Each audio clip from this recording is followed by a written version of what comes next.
Assalamualaikum warahmatullahi wabarakatuh. Ketemu lagi di channel Asadeni Fuad di konten Wani Angas. Ketarik kameranya. Ya, oke sip.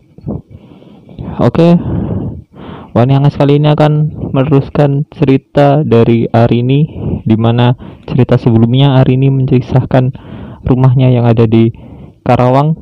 Ini kisahnya. Di belakang Arini, di belakang sini, ya, di belakangnya itu ada makhluk sesosok wanita yang wajahnya hancur. Wajahnya oke. Setelah dia menceritakan ceritanya di Karawang kan, setelah dia tinggal di Karawang dia pindah ke Kebumen ya, ikut mertuanya di Kebumen.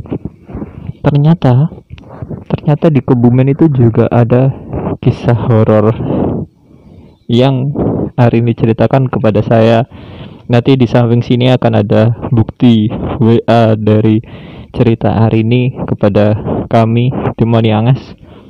Jadi berawal kisahnya hari ini menceritakan tentang rumahnya Kebumen itu adalah di belakang rumah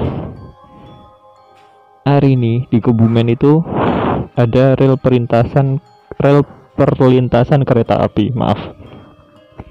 Dan di situ pernah ada kejadian kecelakaan ya, orang tertabrak kereta api di belakang rumahnya itu.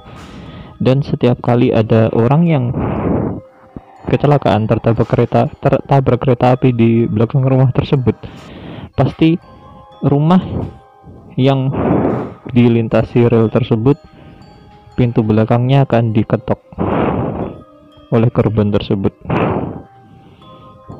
Cukup serem ya, tapi aduh, serem masalahnya.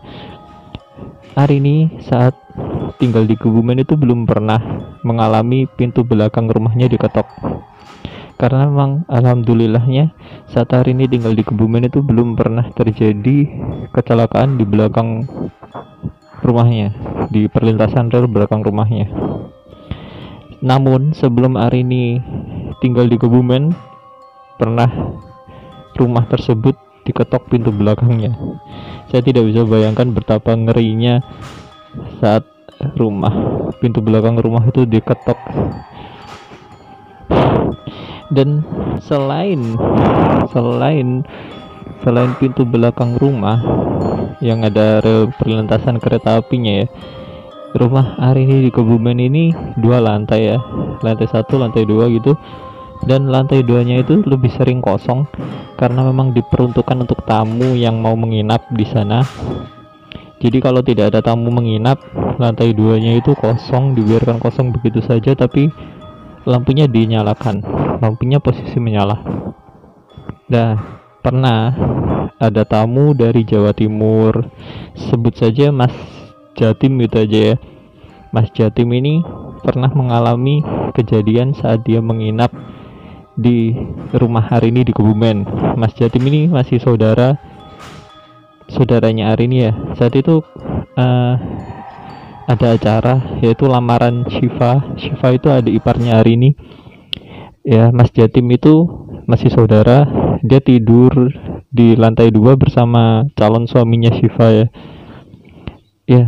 Tapi calon suaminya Syifa tidak melihat apa-apa, tidak mengalami kejadian apapun.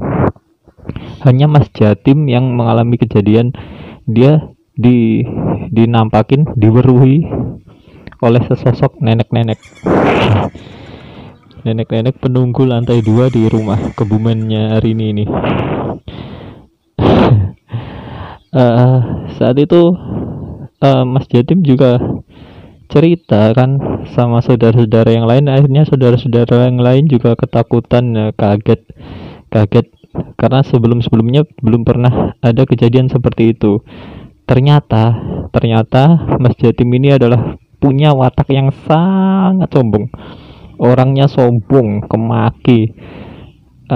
Sombong kemaki di sini bukan berarti dia sombong kemaki nantangin Dempit untuk keluar, bukan ya, tapi memang watak pembawaannya dia memang sombong kemaki gitu.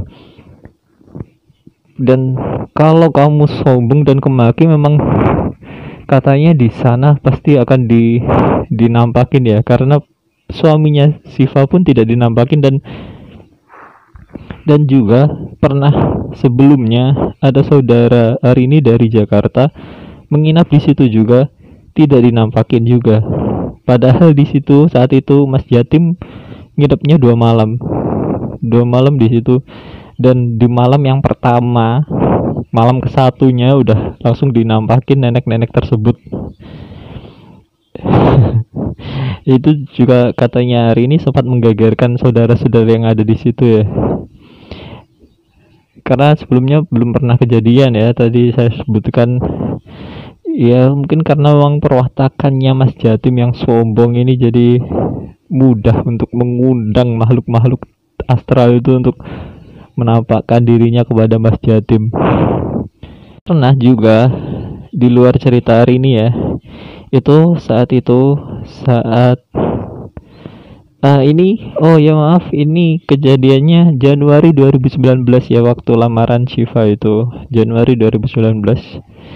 Terus lanjut ya, di luar cerita hari ini pernah ini saya mengalami bersama om saya dari Klaten di rumah Kebumen Arini juga, karena Arini itu kebetulan adalah adik kandung saya.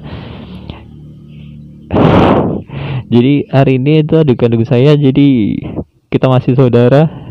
Saat itu kejadiannya adalah saya dan om Klaten, om dari Klaten itu habis sholat, habis makan gitu ya, tiba-tiba sholat itu makan siang.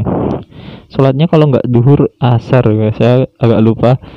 Itu habis sholat, habis makan, om itu kan, itu posisi rumah, terus tempat sholat dan tempat makannya itu di depan rumah ya, rumah Kebumennya hari ini tuh. Lah om itu habis sholat, habis makan itu langsung hadap ke rumahnya Kebumen hari ini, rumah di sana, rumah di Kebumen itu, rumah yang ditepati hari ini. Menghadap sambil melihat ke atas, ke lantai 2 itu, sambil tangannya gerak-gerak gini.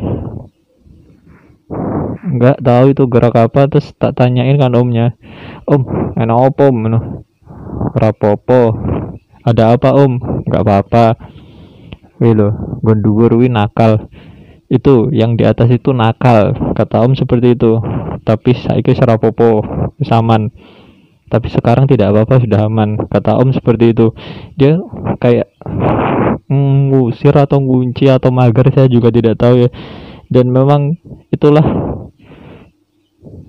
cerita tentang lantai 2 rumah Kebumen Arini ini. Sebelum Arini tinggal di situ pun juga masih era Arini dan suaminya ini masih pendekatan ya. Memang pernah kita mengunjungi di situ, memang cukup mengerikan kondisinya.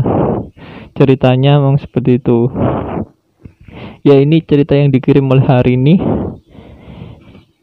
Jadi pelajaran yang bisa kita ambil dari cerita lantai 2 rumah Kebumen adalah kita jangan sombong ya. Jadi orang jangan sombong, apapun itu kita hidup berdampingan dengan makhluk yang lain. Jadi kita harus saling menghormati dengan makhluk lain ciptaan Tuhan. Terima kasih. Demikian cerita dari Wani Angas. Jika teman-teman ingin mengirim cerita, silahkan kirimkan ke email yang ada di bawah video ini, di deskripsi. Dan jika suka, tinggalkan like, komen. Dan sudah pasti Anda yang mengirim cerita kepada Wani Angas, medsosnya akan kami promosikan. Assalamualaikum, terima kasih.